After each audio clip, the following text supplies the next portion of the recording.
use pigments especially for making the model dusty, but we can also use them to create different kinds of effects. First, we will apply them dry, without using any liquid. As you can see, I have applied them in some areas using the pigment dry. Later, we will set them using a bit of thinner. For the application, it's best to use an old brush because we will damage it. Afterwards, we will set the pigments in a strange way, by splattering the thinner. After this step, we will apply other effects. To get an idea of what it will look like, more or less, I will apply them dry and use the brush to place them. We will create a little effect so that you can see how it works. I typically create a mixture, this one here. I'll add the pigments there and they will get mixed, which is ideal. So, for the pigments, we have some dark ones. Take a look at these colors, dark mud and Russian earth. I'll mix them. Then we have a medium tone, in this case Europe dust. And of course some light colors, in our case it's Gulf War sand and light European earth. As we said before, I'm applying them dry and fixing them using thinner. Let's take a look. To start with the pigments, I get this kind of container ready, because when applying them I do it above the container so that any waste or loose pigments fall inside. You only need to pick it up, and I'm switching the colors so that this way they mix on top of the surface. And I managed to achieve different effects. We don't need to worry about anything else at the moment, just to apply them. Later, when the time comes to set the pigments, we'll see how that works. And the same thing on the other side. I'll add a little bit because this will be visible on the speeder. We don't need to worry about anything else. I'll add them and that's it. And now, over the speeder. I'll apply the pigments in the lower part, the same way as before. I will do the same thing here, around these areas.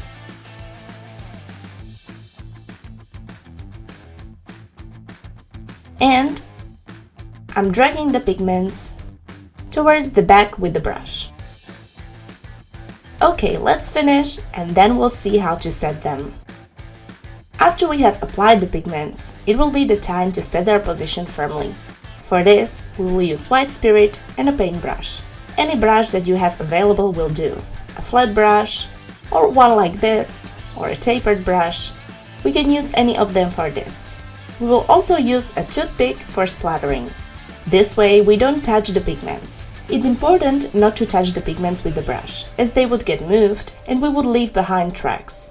That's something that would not look good, and so we do it this way. See how we're splattering? And as the thinner touches the pigments, it sets them in position. I wet the brush, dry it a little bit, and I splatter the thinner. With the splattering, the pigments will get stuck to the surface. Later on, we will apply other effects.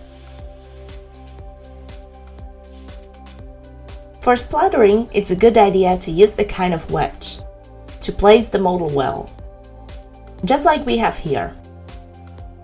We will apply the thinner to the side as well, so that the pigments don't go anywhere. Now we can continue with the rest of the parts.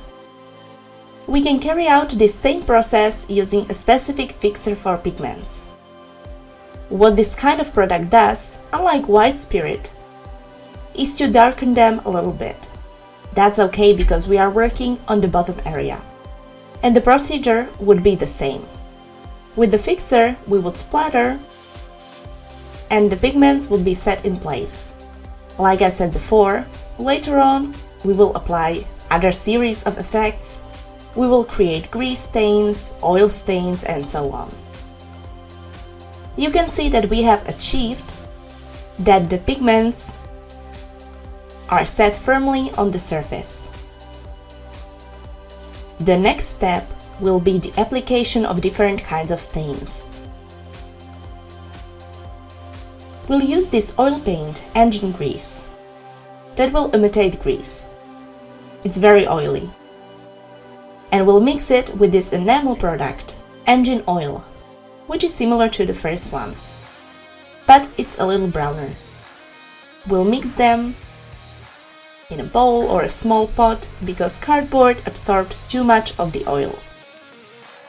As always, we'll use white spirit to dilute them. Let's do the mixture and we'll create an effect by splattering and using washes. I prepared the mixture in this pot and I'll add a little bit of white spirit to it.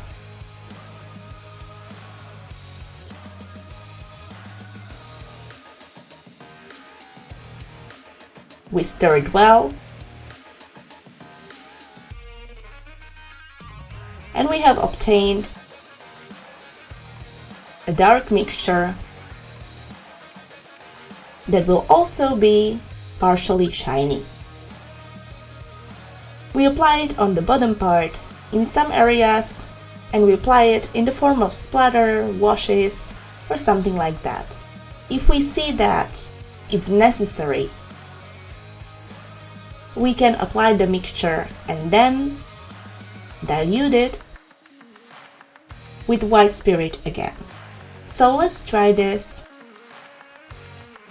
on the bottom part of the model and then on the rest of it. Okay, and now what we need to do is to darken the piece. And for this, we apply washes. These washes, when applied over the pigments, they turn into stains that look quite appealing. And now, if we want to, we can splatter a little using a toothpick.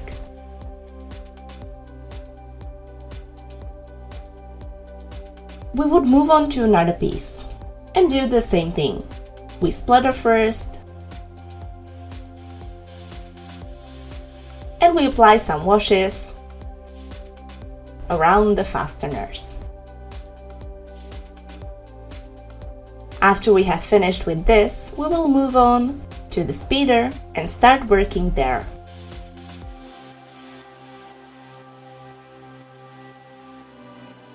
We would do the same thing on the other side. We would apply some washes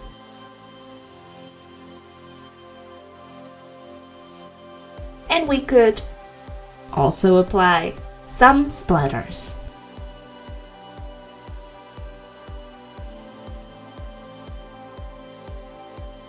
Afterwards, we let it dry and see what the effect looks like. If we see that we should repeat it, then we can repeat it. We'll continue applying these effects over the lower part so that you can see that more or less the pattern is the same as on the others. I apply them with the brush and then we could create some splatter to finish up the work.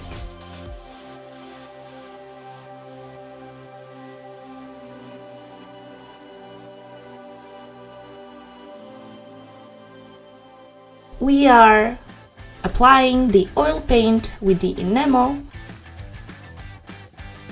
and we're finalizing the work. Let's create some more effects on this side so that you can see that we can create more things. We'll create some streaks and stains in general.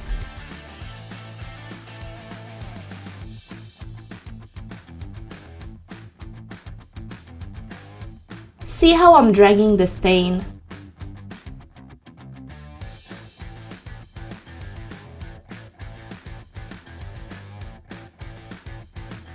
Like this. Now we will let it dry, see the effect, And then we will apply a second round, using an oil paint that's a little bit darker. Take a look at the bottom area, and how it's taking shape. I'll show you the side, and see how we have created a series of stains here. We'll now reinforce those with the dark oil paint. We can also recreate some stain on a hatch. For example, on this one or this other one.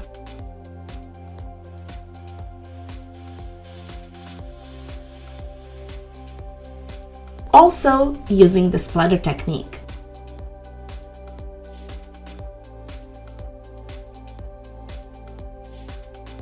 Like this, for example.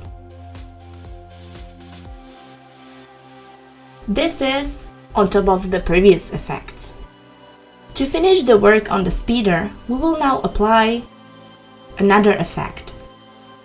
It's similar to the last one, but this time we'll make it much more obvious. To apply it, or to apply it well, we need to achieve a mixture that's a little shinier and more compact. For this, I will mix this oil paint. I'll use a bit of the sepia color, which is a very dark brown tone, and I'll add some of this smoke black paint to it.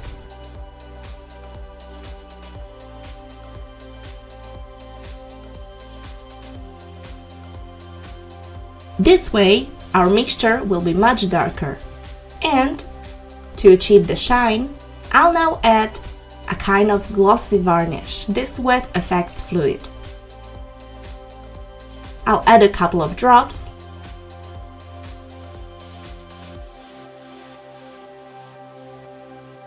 and a bit of thinner. First, we need to clean the brush.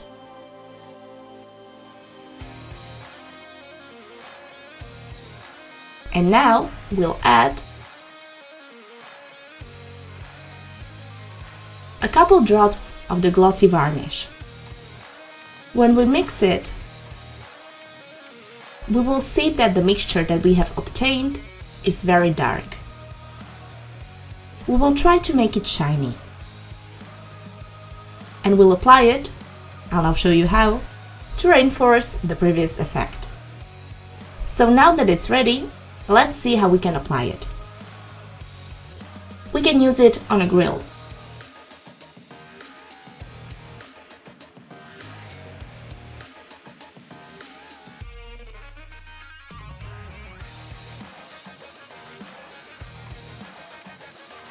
And also, we can apply it to reinforce the previous effects that we have created and make them more apparent. For example, the grease around the sponsons. Finally, the moment that we have waited for so long has come, and we have finished the model. We have now assembled the missing pieces, and we have weathered them as well. So, as you can see, the model is now completely finished. Its appearance has improved noticeably. See? With the many details and effects that we have applied to it, using different techniques and means. It's important to use advantage of them all. The more means, techniques, types of paint that you mix together, the better, richer, and more consistent your model will be. I hope you like these videos. And be sure to check them all out on our channels, on YouTube and Interact TV.